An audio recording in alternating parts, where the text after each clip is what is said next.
करीब 4000 किलोमीटर लंबा अथाह समंदर। जी हां, सही सुना आपने, करीब 4000 किलोमीटर लंबा समंदर जिसमें ईरान की नेवी हर तरफ से नजर रखे हुए है। समंदर में किसका जहाज गुजर रहा है, जहाज में क्या है और कहां जा रहा है, एक एक इंफॉर्मेशन ईरान के पास आ रही है। जहाज दोस्तों के हैं या दुश्मनों के, सब पता चल रहा है।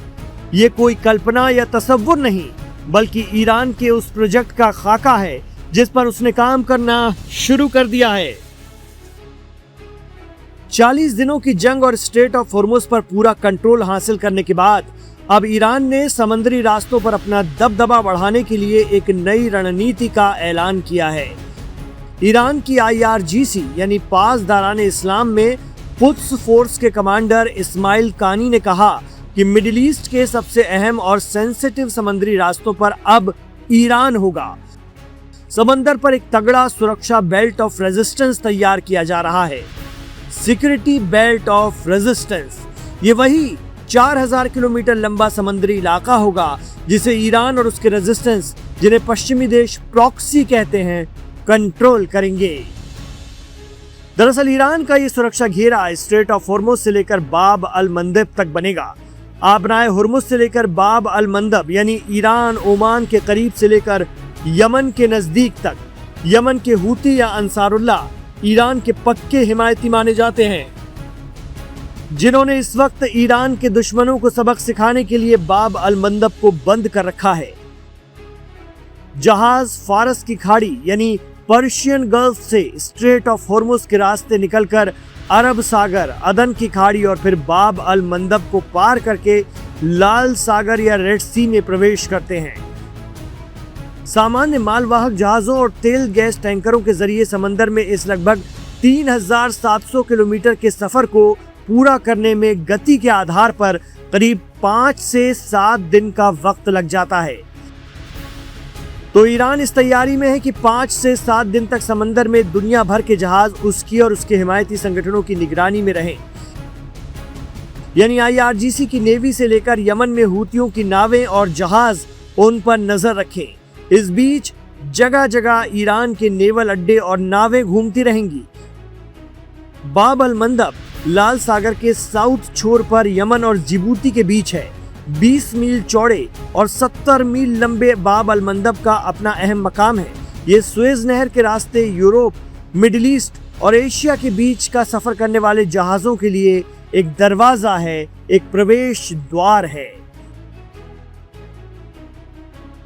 ईरान का सिक्योरिटी बेल्ट ऑफ रेजिस्टेंस बनाने का प्लान बता रहा है कि ईरान, इसराइल और अमेरिका के बीच छिड़ा युद्ध अब केवल मिसाइलों तक सीमित नहीं रहा, बल्कि ये समंदर के उन सकरे रास्तों तक पहुंच गया है जहां से दुनिया की ऊर्जा की नस गुजरती है।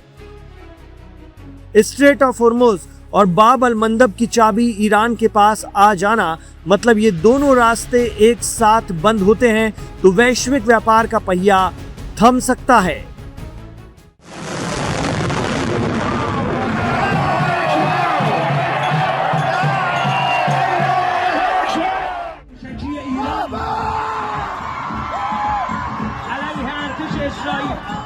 मिडिल ईस्ट एक बार फिर बड़े युद्ध की दहलीज पर खड़ा दिखाई दे रहा है। रविवार रात जब ईरान ने इजराइल पर बैलिस्टिक मिसाइलों की बौछार की, तब सिर्फ इजराइल के शहरों में ही सायरन नहीं बज रहे थे, बल्कि सैकड़ों किलोमीटर दूर तेहरान की सड़कों पर जश्न भी मनाया जा रहा था।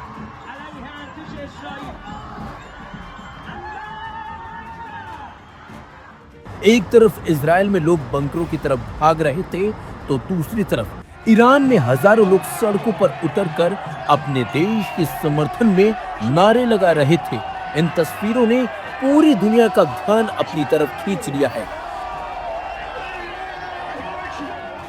सोशल मीडिया और स्थानीय मीडिया में सामने आए वीडियो में देखा जा सकता है कि तेहरान की सड़कों पर बड़ी संख्या में लोग जमा हैं।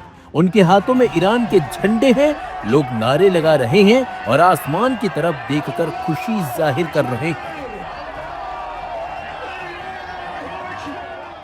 कुछ वीडियो में इजराइल की दिशा में जाती मिसाइलों की लकीरें भी दिखाई दे रही हैं, यानी एक तरफ मिसाइलें अपने लक्ष्य की ओर बढ़ रही थी तो दूसरी तरफ लोग उन्हें देखकर जश्न मना रहे थे।